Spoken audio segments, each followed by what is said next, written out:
When we look at the New Testament, we can see different levels of urgency for different issues. So I like to make a contrast between Romans 14 and Galatians 1. In Romans 14, the tone is much more relaxed.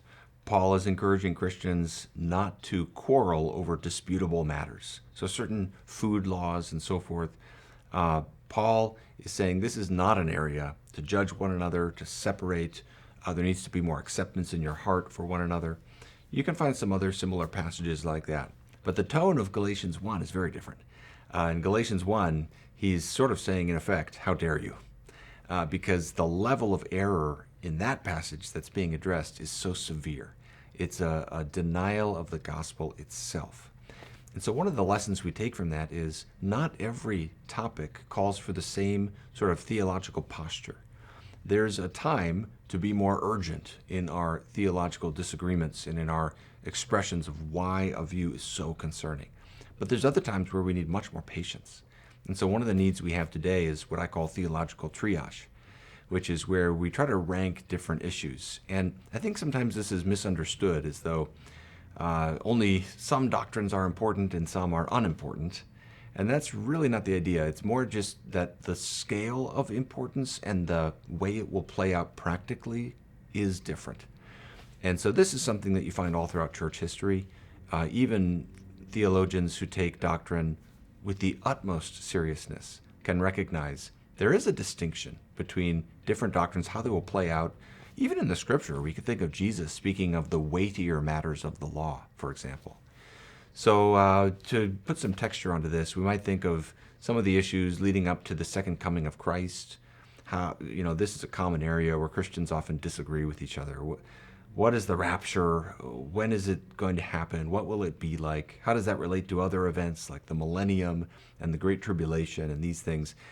Those are so difficult. There's different texts involved. The texts are difficult to interpret, like the book of Revelation, the last book of the New Testament, very difficult book. And not as much is at stake with those questions. That doesn't mean they have no importance, but it's not quite the same as the second coming itself.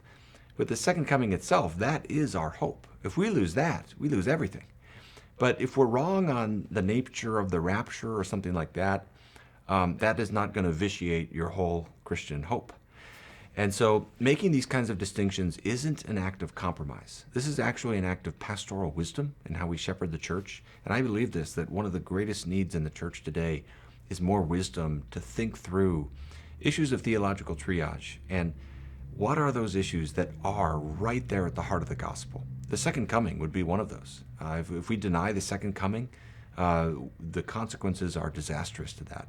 But there's so many issues that don't rise to that level of importance. And even while we want to have a heart that is humble before the Scripture, we want to be like the Bereans who are searching the Scripture to see what is true. That's true for these other issues like the rapture and other things. But we can also recognize we have a greater overriding obligation toward our fellow brothers and sisters in Christ who see those kinds of issues differently. And that is the obligation of Christian love. And Christian love is a first-rank doctrine. The New Testament is very clear about that. The Epistle of 1 John, for example. If we fail to love other Christians, that is a central matter. That affects the impact of the gospel in our time.